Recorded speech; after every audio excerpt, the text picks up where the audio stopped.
Oke, ini 2 materi terakhir berarti. 3 kali pertemuan terakhir ya, Mas Ian ya.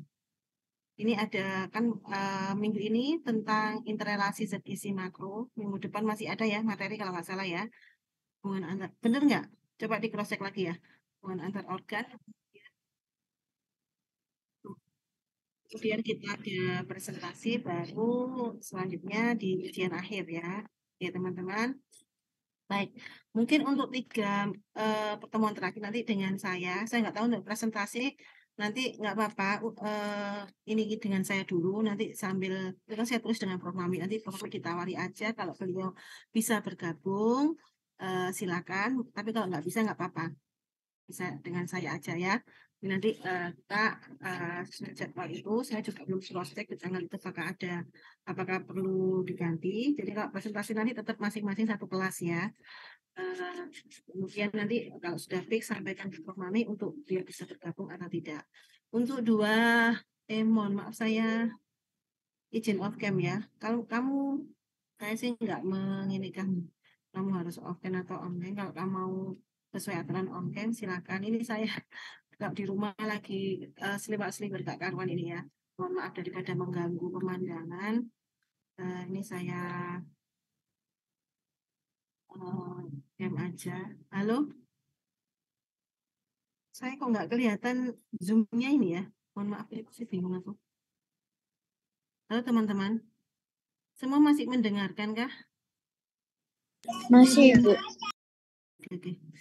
Oke, di 2 materi ini nanti teman-teman, ini saya rangkum aja ya untuk minggu di besok itu kita berdiskusi sekaligus pendalaman. Nanti saya berikan apa ya gambar gitu ya terkait dengan di 2 materi ini. Nanti dari 2 materi ini nanti teman-teman perjelas di apa nanti bagian yang akan saya kirimkan ya. Jadi kita minggu depan lebih banyak teman-teman presentasi apa namanya menyampaikan gitu ya terkait pemahaman materi interaksi maupun hubungan antar organ. Nanti kemudian saya sambung perjelas dengan PT saya gitu ya. Oke, di interrelasi zat gizi makro tentunya kita sudah belajar kemarin di karbohidrat, lemak dan protein ya, masing-masing dengan spesifikasi metabolisme yang terjadi di tubuh kita ya.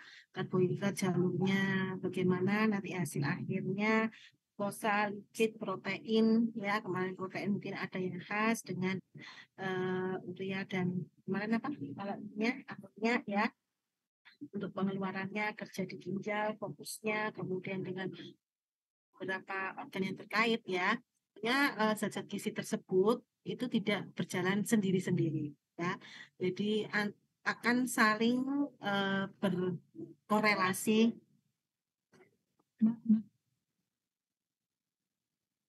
akan saling berkorelasi satu dengan lainnya. Ini masih kita belajar di spesifik yang makro.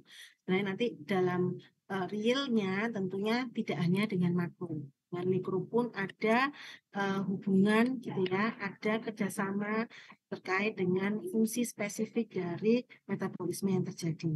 Ya, ini kita pelajari di zat gizi makro karena ketiganya nanti akan terkait dengan pemenuhan kebutuhan energi khususnya ya. Kemarin kita sudah pelajari itu. Ini sedikit mengulang terkait zat gizi makro, karbohidrat, lemak, protein. Ini adalah apa namanya zat gizi penting utama yang teman-teman gizi ini harus pahami. Ini teman-teman sudah semester 4 ya. Sudah semester 4 tentunya sudah belajar banyak breakdown dari zat gizi ini ya, baik dari teknologinya, dari sifatnya, dari macam-macam ya, dari pemeriksaannya, analisis dan lain-lain, sehingga ini tentunya teman-teman sudah mendapatkan gambaran yang cukup lengkap ya terkait ini. Jadi kemudian saya mau menyampaikan bahwa manusia ya kita mengkonsumsi bahan makanan yang kita konsumsi, teman-teman juga sudah belajar ilmu bahan makanan ya. Jadi tidak ada satu bahan makan yang hanya satu zat gizi saja, telur misalnya hanya protein, tidak seperti itu. Ya, itu mungkin sebagai gambaran penjelasan ke awam sebagai sumber bahan makanan sumber itu dalam artian lebih banyak porsinya. Tapi kalau kita lihat ya, kita analisis di mungkin lihat di Nutrisurvey atau lihat di TKPI ya, database, food database dan lain-lain, komposisi dari bahan makanan itu cukup lengkap ya. Ada ada lemaknya, ada karbohidratnya, ada vitamin, mineral yang semuanya juga bisa berkontribusi ya, meskipun dikatakan sumber zat gizi tertentu protein, ada sumber zat gizi lemak ya. Ini yang kita juga harus paham untuk teman-teman gizi karena belajar gizi mana ya. Nah, karbohidrat, lemak, protein ini tentunya sesuai dengan fungsinya makro. Kita sudah sampaikan di awal kaitannya dengan energi untuk mempertahankan fungsi normal dari sel ya. Kita bicara makhluk hidup dari metabolisme pada tingkat sel, sehingga ini akan untuk kelangsungan hidup selama perjalanan hidup di dunia ini sampai sebelum akhir ya, menjelang ajalnya. Nah, ini tentunya akan terjadi proses perubahan-perubahan adaptasi homeostasi terhadap berbagai agent ataupun environment ya yang mempengaruhi keseimbangan di dalam tubuh kita, sehingga akan tetap bisa berjalan dengan normal. Ini sedikit menggarisbawahi tujuan metabolisme utamanya menghasilkan energi ya, sangat penting kita makan, karena makan juga diperlukan kebutuhan pokok, kebutuhan utama untuk hidup. Ini juga kemudian juga dari metabolisme ini kita akan menghasilkan bahan-bahan baku, proses biosintesis ya, karena sangat diperlukan bahan baku enzim, protein gitu ya, kemudian berbagai hormon dan lain-lain yang itu tentunya untuk bisa mensupport semua agar proses metabolisme energi tadi bisa berjalan dengan baik ya. Ini sudah teman-teman pelajari, jadi ada koordinasi di berbagai jalur metabolisme itu yang kita pahami, tidak hanya satu jalur satu kedua gitu ya, akan tiap reaksi ini berlangsung satu arah, jadi irreversibel, tidak otomatis kebalikan. Itu juga sudah disampaikan, dapat interkonversi tapi tidak selalu ya. Ada beberapa yang yang satunya sehingga tidak menghambat yang lainnya. Ada yang memang spesifik sama ya. Kemudian juga tergantung kecepatan reaksi ya.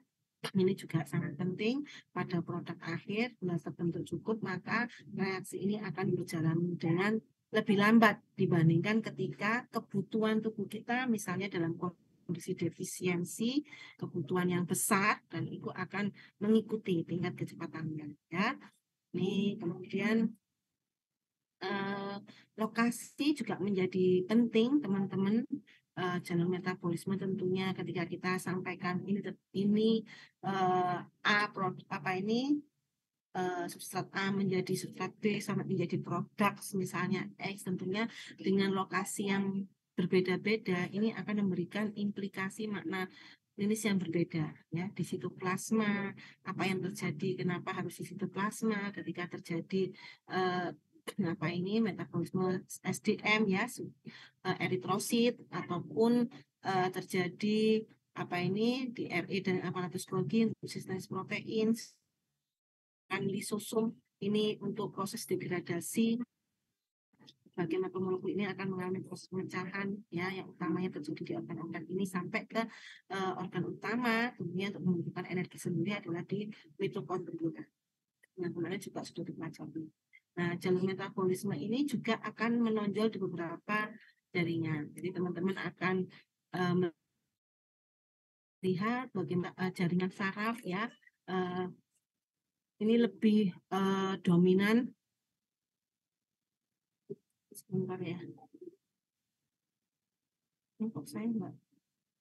Halo, halo.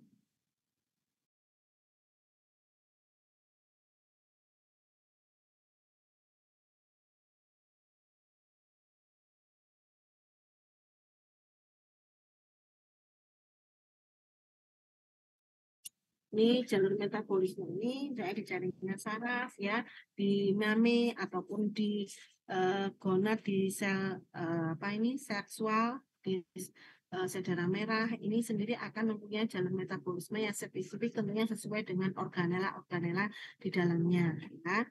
Kemudian ini aktif untuk beberapa ini contohnya beberapa organ ini itu HMP-SAN untuk pembentukan NADPH untuk beberapa reaksi reduksi ya. Nah, ini kemarin juga sudah lewat dua jalur katabolisme anabolisme ya. Nah, ini dalam upaya memperoleh energi tentunya makanan yang kita konsumsi sebagai sumber utama selain oksigen ya, ini tidak otomatis bisa digunakan, harus diolah terlebih dahulu ya. Jadi kita belajar pada proses pencernaan itu bukan hanya proses absorpsi gitu ya, tapi banyak proses-proses yang terjadi di sana mulai digestifikasi, mastifikasi dan lain-lain ya. Yang itu terus berperan ya bagaimana zat-zat gizi yang kita konsumsi ini bisa di breakdown menjadi zat gizi akhir ya, proses akhir yang nanti bisa digunakan sebagai sumber energi. Ini awalnya melalui proses pencernaan dan penyerapan, karbohidrat ini akan menjadi glukosa, lemak diubah menjadi asam lemak dan glycerol. Untuk protein akan di breakdown menjadi asam amino yang ini semua nanti akan mengalami jalur metabolisme ya, mau dimanakan, apakah mau selanjutnya akan terjadi proses katabolisme ataukah terjadi proses anabolisme. Nah, ini tadi sudah saya sampaikan, akhir-akhirnya terjadi molekul-molekul ini apa ini? Molekul kecil ini membutuhkan ATP, sebaliknya ya, kalau ini menghasilkan CO2 dan H2O, kalau ini akan molekul kecil diubah menjadi sintesis ya. Ini lewat jalur biosintesis. Kemudian ini anabolisme, sintesis molekul kompleks dari molekul kecil, asam amino menjadi protein. Sebaliknya tadi asam lemak glycerol menjadi TG dan glukosa dibagi menjadi karbohidrat. Ini semua tentunya membutuhkan suatu energi yang didapat energi tersebut dari proses katabolisme. Ya. Ini sebaliknya tadi sudah. Kemudian saya lewatin aja. Nah, ini katabolisme ini contoh ya, contoh dari proses katabolisme glukosa menjadi proses menjadi pirufat melalui proses glikolisis, kemudian berlanjut menjadi asetil-CoA. SAS ini apa? Siklus asam sitrat ya. Ini semuanya melalui baik makanya dibilang jalur apa ini intermediate ya, pertemuan akhirnya menjadi CO2H2O ATP. Ini semuanya proses katabolisme. Lemak menjadi asam lemak menjadi melalui proses oksidasi beta ya, sama menjadi sumber ininya substratnya untuk siklus asam sitrat adalah asetil-CoA. Begitu juga dengan amino melalui metabolisme yang sudah teman-teman pelajari tahap ya. Nah, ini nggak usah mungkin. Kemudian, nah ini tadi yang gambarannya seperti ini, asam amino, glukosa, asam lemak menjadi asetil-CoA sebagai substrat ya awal bahan dasar untuk bisa masuk ke dalam siklus Krebs. Bersifat konvergen, ini molekul awalnya beda, semuanya dikatabolisme menjadi produk yang sama. Jadi menghasilkan ATP, H2O dan juga CO2 dari berbagai produk yang sama. Katabolisme bersifat konvergen, struktur molekul awalnya berbeda. Kemudian akhirnya semua dikatabolisme menjadi produk yang sama. Anabolisme sebaliknya bersifat divergen.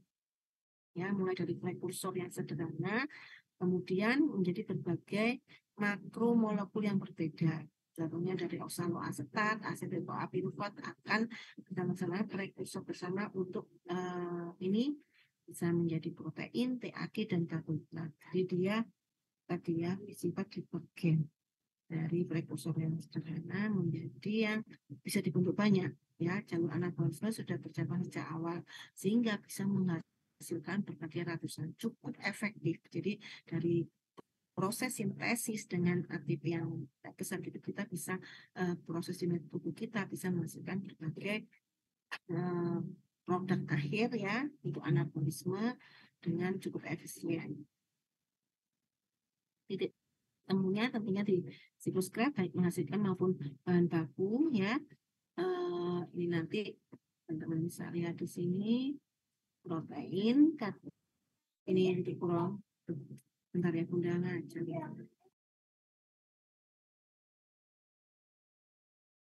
Sebentar ya anak saya. Sebentar.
Maaf ya, nanti kita sambung lagi sampai mana tadi. Ya, ini proses katabolisme sekaligus sebenarnya anabolisme ya.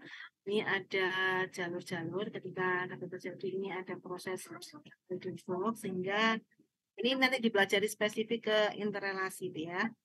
Jadi ini intinya jalur katabolisme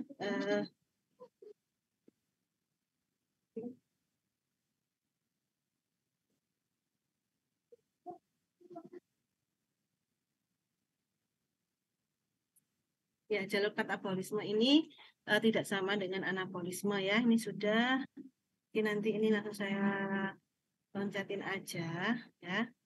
Ini yang perlu teman-teman ketahui bahwa di jalur siklus TCA itu bisa terjadi proses anabolisme sekaligus katabolisme dari berbagai zat gizi, karbohidrat, lemak maupun protein ya. Misalnya ini untuk alfa ketoglutarate dan oksaloasetat ini prekursor untuk biosintesis asam amino. Sedangkan sitrat itu untuk prekursor biosintesis asam lemak ya.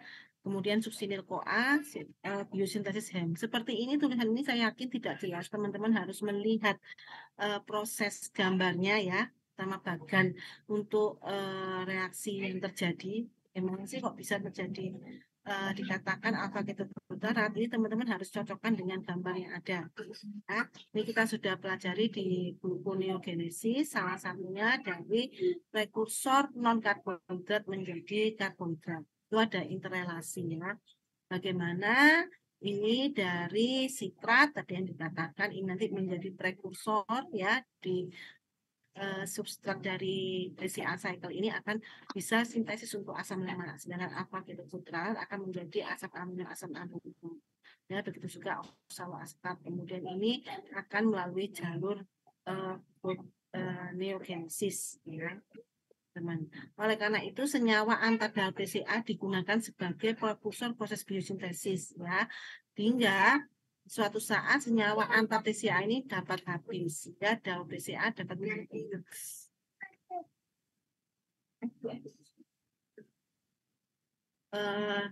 Kalau seperti itu ya konsepnya kan, karena dia sebagai prekursor untuk biosintesis. Nah, untuk menjaga ketersediaan senyawa daun TCA dan menjamin keberlangsungan, ini akan dipenuhi oleh reaksi yang disebut anaplerotik, yaitu reaksi pengisian. Ya, reaksi yang paling penting yaitu melalui karboksilasi pirufat menjadi oksaloasetat yang dikatalisis oleh pirufat karboksilase. Reaksi karboksilasi pirufat ini melalui proses katalisis pirufat karboksilase ini berlangsung bila senyawa antar daun TCA mulai berkurang. Pada kondisi-kondisi tertentu, misalnya biosintesis diperlukan dalam jumlah yang besar, ya, menjadi lebih aktif, ini maka jalur reaksi karboksilase ini akan berlangsung secara aktif, ya. Kemudian pirufat karboksilase merupakan enzim allosterik, ya, di mana asetil-CoA-nya merupakan mediator positif. Asetil-CoA yang meningkat akan merangsang, jadi dimulai dari modulator positifnya adalah asetil-CoA. Ya, ini akan merangsang pirufat karboksilase sehingga oksaloasetat meningkat dan sitrat meningkat lagi. Ya, ini teman-teman lihat. Jadi kalau saya bilang senyawa antara, ya, di jasi acycle itu teman-teman harus hafal, karena itu nanti menjadi kunci teman-teman bisa menceritakan, ya, bisa paham terkait dengan jalur biosintesis maupun ini, ya, katabolisme maupun anabolisme, terutama nanti dalam menjelaskan interrelasi. Nah, ini, ya, ini kan ini. Ya, minimal dari gambarnya ini teman-teman tahu. Tadi apa tadi? Ini reaksi anaplerotik daun TCA tadi. Yang mana tadi jalur? Dari asetil-CoA nanti dia ini sebagai ini modulatornya tadi ada apa tadi, pirufat karboksilase, ya, melalui jalur ini. Ini dia sebagai kalau nggak salah itu selain TCA itu nanti ada jalur anaplerotik tadi. Mana pirufat karboksilase tadi, ya. Tadi kok saya lupa, ya. Kalau nggak salah ya pirufat karboksilase, ya. Jadi dari karboksilasi pirufat menjadi oksaloasetat ini adalah jalur kalau mana tadi kan jalurnya kalau asetil-CoA biasanya langsung ke sini kan, ya, dari karbohidrat, lemak, protein langsung melalui jalur ini, nanti apakah dia melalui menjadi katabolisme menjadi apa ini CO2H2O ataukah menjadi sintesis.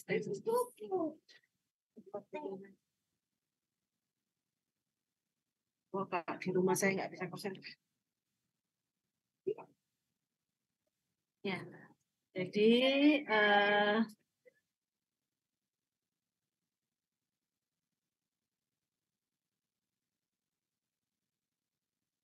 oke, ya.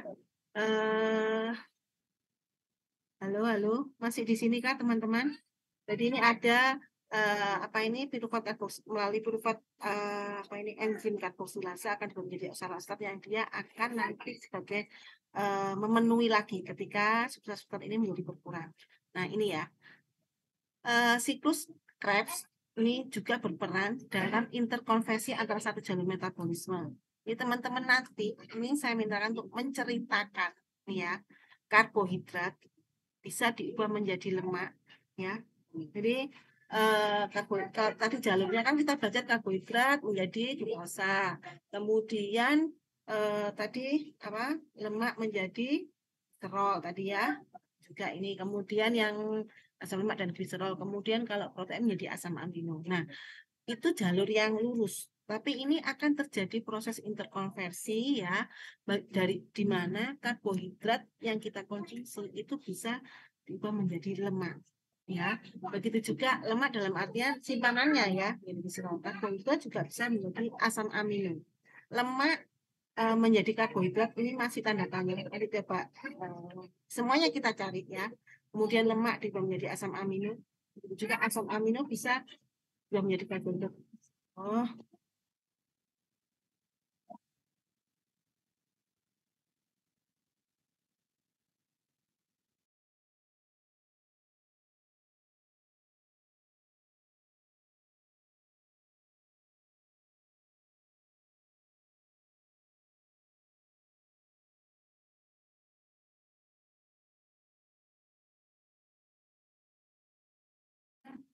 ini ya. Jadi ini yang perlu kita breakdown proses metabolismenya melalui jalur apa ya.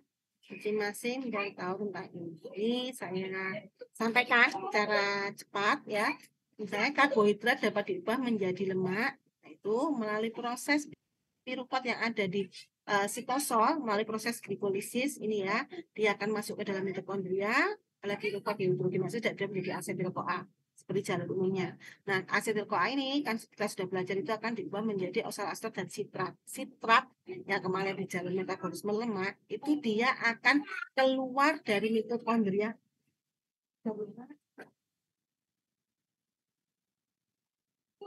masuk ke sitosol.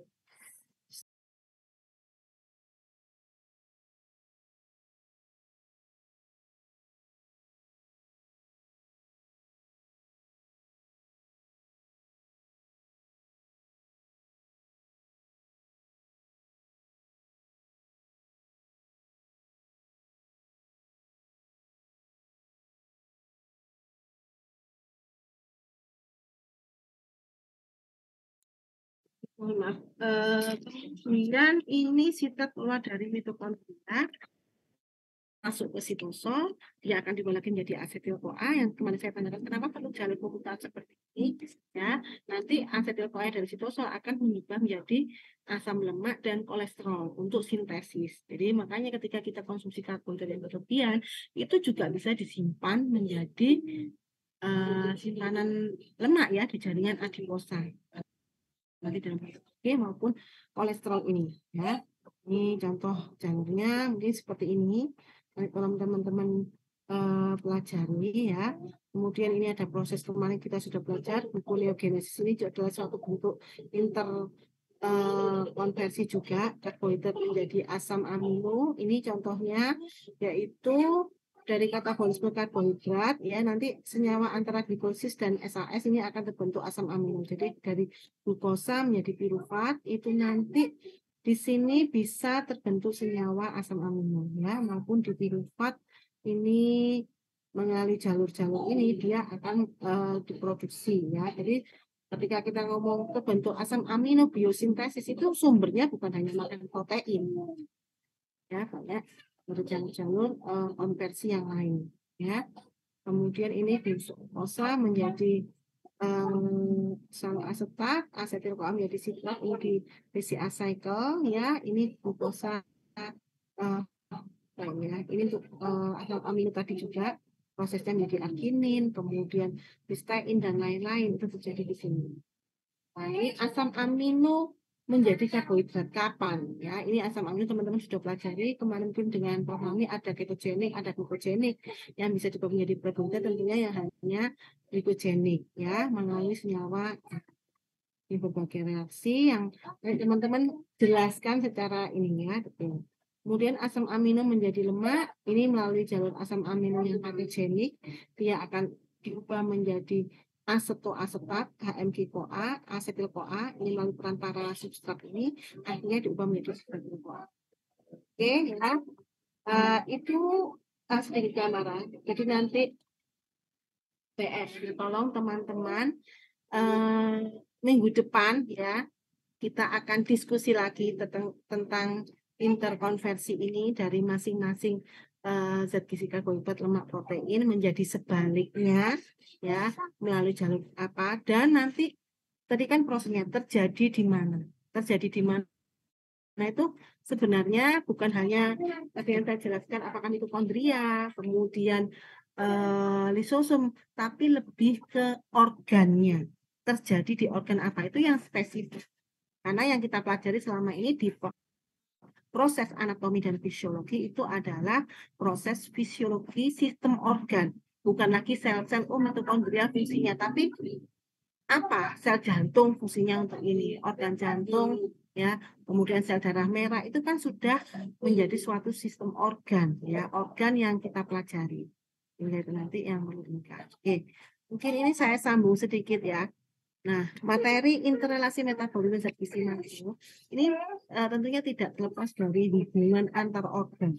Karena kita nanti menjelaskan ini terjadi di mana seperti yang saya sampaikan, organ hati ketika terjadi gluconeogenesis, metabolisme non karbohidrat menjadi karbohidrat misalnya ya, dari asam amino menjadi karbohidrat. Nah, itu terjadi di mana?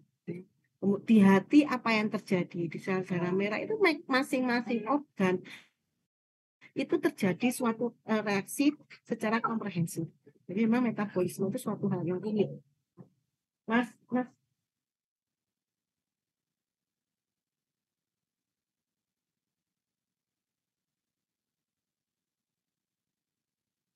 kemudian, nah ini untuk memahami, teman-teman bisa mengerti dari kalau hanya belajar seperti itu kan kayak teori ya, jalurnya di sini itu akan lupa. Untuk memahami itu teman-teman harus paham apa yang nanti terjadi ya, metabolisme makronutrien ini pada kondisi starving, basal, dan fat. Ini kalau nggak salah ada di tugasnya ya. Ada di tugasnya apa enggak ya, teman-teman? Saya lupa. Kalau ada ya nggak apa-apa, habis diulang ya. Ini karena untuk menjelaskan itu. Jadi teman-teman perlu memahami karena ini terkait dengan energi ya pada kondisi kelaparan, pada kondisi basal ketika puasa dalam kurun waktu berapa itu 10-12 jam maupun dalam kondisi kenyang ketika sudah makan itu terjadi proses metabolisme makronutrien yang berbeda pada berbagai organ tubuh itu yang kita ini kan ya. Ini mungkin saya langsung aja, ini tadi sudah. Ini seperti ini, kalau mau di ini kan ya teman-teman, kompleks. Ini satu contoh yang terjadi interrelasi ya, proses metabolisme, hubungan metabolisme nih, berbagai organ ini ya, di apa yang terjadi di apa ini namanya, misalnya di jantung ya, apa yang terjadi di otak, apa yang terjadi di hati, apa yang terjadi di jaringan adiposa, apa yang terjadi di otot, ini salah satu organ besar. Nanti kalau misalnya ada kita bahas protein, tentunya ada tambahan organ ginjal. Ini yang kita jelaskan secara spesifik pada masing-masing organ ini, metabolisme apa yang terjadi di sana. Ya. Kerjasama antar organ dalam metabolisme nutrien ini penting untuk mempertahankan homeostasis kalori dan energi. Jadi penting untuk menyediakan ketersediaan bahan bakar dalam darah. Ya, karena tidak semua jalur metabolisme nutrien itu berlangsung di setiap organ. Semua organ sama tidak. Ya, status gizi dan hormonal akan menentukan jalur metabolisme nutrien yang berperan di berbagai organ, hubungan antar metabolisme, jaringan mana yang paling aktif, bila proses berlangsung paling aktif atau kurang aktif bagaimana, ya, bagaimana proses pengaturan dan koordinasinya tadi. Ini yang perlu kita pahami. Nah, untuk mengerti ini tentunya tadi sudah saya sampaikan kita belajar pada kondisi well fed dan fasting, ya. Nah, ini pada keadaan cukup makan ini sebenarnya waktu saya nggak mencukupin ya teman-teman. Ini teman-teman nanti ini yang terjadi ini sudah saya tuliskan berapa jaringan hati kalau sudah makan apa yang terjadi, tentunya hati tidak terlepas dari berbagai hormon, dari berbagai enzim. Jadi hati mengatur ketersediaan glukosa, turnover asam lemak ya kan, kalau cukup makan akan dilakukan sintesis ya, dapat menggunakan asam amino sebagai bahan bakar. Ini di jaringan hati. Setelah makan glukosa darah meningkat di hati, glukosa akan mengalami proses. Jadi teman-teman jelaskan apa yang terjadi pada metabolisme karbohidrat, apa yang terjadi pada metabolisme lemak, dan apa yang terjadi pada metabolisme protein. Glikolisis menghasilkan energi. Jadi hati itu juga butuh energi. Hati juga suatu organ. Hasil dari konsumsi karbohidrat setelah makan, glukosa darah tadi akan melalui proses glikolisis di hati untuk memenuhi energi untuk hati sendiri. Kemudian terjadi proses HMP-SAN, ini untuk menghasilkan NADP glukosa. terjadi proses glikogenesis, disimpan glikogennya karena masih berlebihan. Ya, kalau ada asupan makannya cukup banyak, ya kan, meskipun nggak banyak, biasanya pasti ada proses glikogenesis untuk cadangan karbohidrat. Kemudian lipogenesis, pembentukan TAG. Jadi itu semua terjadi di hati. Kelebihan-kelebihan tadi akan terjadi proses sintesis disimpan baik dalam bentuk glikogen maupun glikogenesis. Ini nanti teman-teman pelajari ya, dan lain-lain.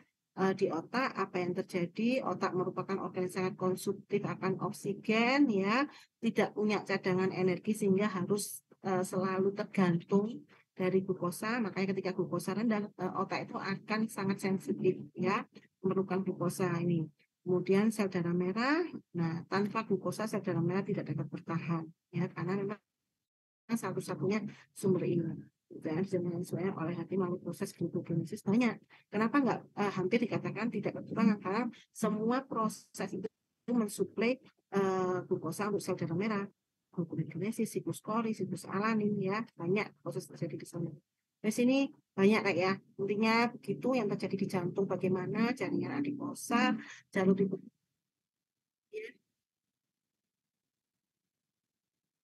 Loh, masa sih? Yang apa itu? Kok menengah ya? Rek? Lu malah, masa sih? Sudah belum? Alah, Rek, nggak ngomong kayak mau kamu ini. Kalau nggak baca saya, nggak buka chatnya ini ya. Udah ya gini pokoknya tadi yang saya sampaikan tolong dipahami. Waktu kurang 2 menit.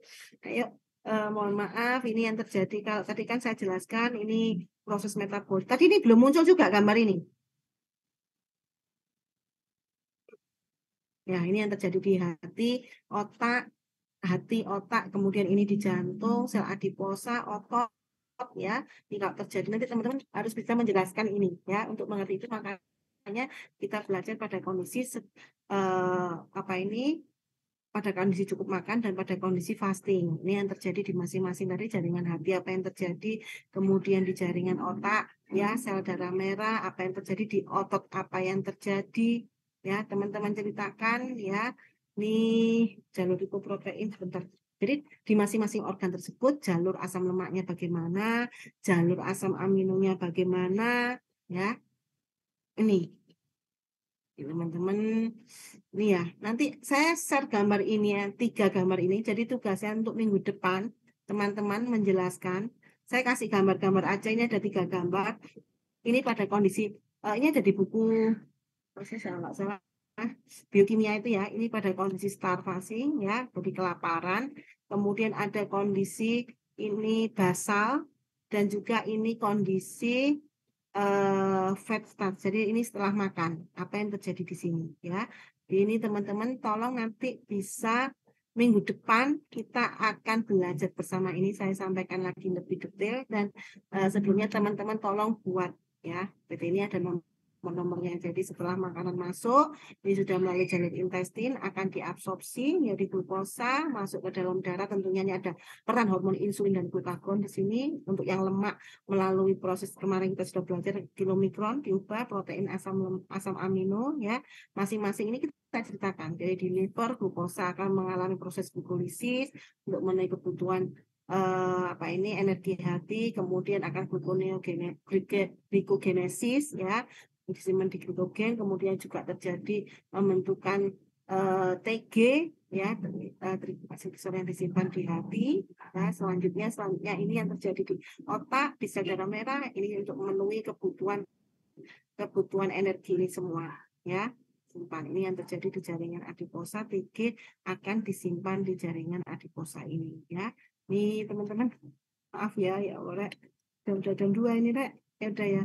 Karena kalau menguji berhubungan dengan 2 penguji yang lain, ya. Jadi ini yang terjadi di kondisi basal, sebaliknya pada kondisi basal tubuh kita sudah tidak ada asupan makanan lagi dalam waktu tertentu, sehingga yang terjadi dalam tubuh ini ada perubahan dari hormon-hormon yang bekerja, menyesuaikan insulinnya menjadi turun ya, glukagonnya meningkat, kemudian apa yang terjadi ini akan merangsang glikogenesis ya, ini di breakdown glikogennya yang di hati diubah menjadi glukosa, glukosa terutama yang untuk memenuhi kebutuhan di otak ya, dan sel darah merah ini merupakan dua organ yang sangat konsumtif, yang sangat membutuhkan ya, dalam artian tidak punya cadangan. Kemudian ini juga digunakan untuk yang lain-lain. Maaf ya, ini saya nggak diterangkan di sini ada ketan bodies ya, dari pembentukan asam lemak yang terjadi dari breakdown PG. Ini akan ketan bodies ini untuk digunakan sebagai energi untuk muscle ya, untuk muscle-nya, ototnya. Nah, ini teman-teman perhatikan bedanya dengan jalur kelaparan. Tadi jalurnya hitam ya, garis tegas, yang ini putus-putus. Apa yang dimaksud di sini ya, ini tidak langsung digini tapi digunakan oleh otak. Teman-teman tolong nanti dipelajari. Bisa kok kalau membaca, insya Allah teman-teman bisa. Makanya ini saya pancing untuk membaca. Begitu ya, teman-teman. Halo. Bagaimana? Saya yakin tidak cukup jelas, membingungkan. Iya, betulkah? Halo, Iya. halo teman-teman. Bagaimana? Iya, nggak apa-apa.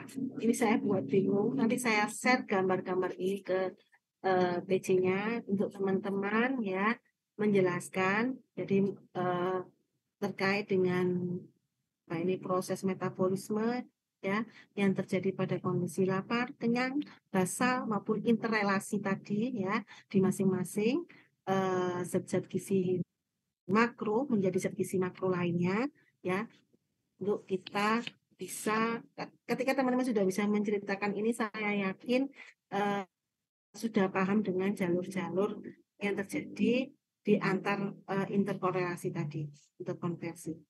Begitu ya. Saya mohon maaf atas keterbatasan waktu. Saya juga bingung mau jam berapa nanti, soalnya saya nguji jam 2 sampai jam ini jam berapa sih? Jam 2 bener ya? Iya, Bu. Jam 2 sampai jam 4. Nanti mau jam 4 lebih sore lagi. Ini saya juga belum istirahat ini sampai ini ya, nggak apa-apa. Tadi sudah absen teman-teman, nanti kita perjelas insya Allah di minggu depan, semoga bisa bertemu secara offline ya, bisa belajar lebih banyak untuk masing-masing. Oke, bagaimana? Mohon maaf ya, ini terpaksa saya akhiri. Atas perhatiannya saya sampaikan terima kasih. Untuk ininya nanti ya kita ketemu lagi di minggu depan ya. Jadwalnya kita konfirmasi lagi. Terima kasih. Assalamualaikum warahmatullahi wabarakatuh. Waalaikumsalam. Waalaikumsalam warahmatullahi wabarakatuh. Terima kasih, Bu.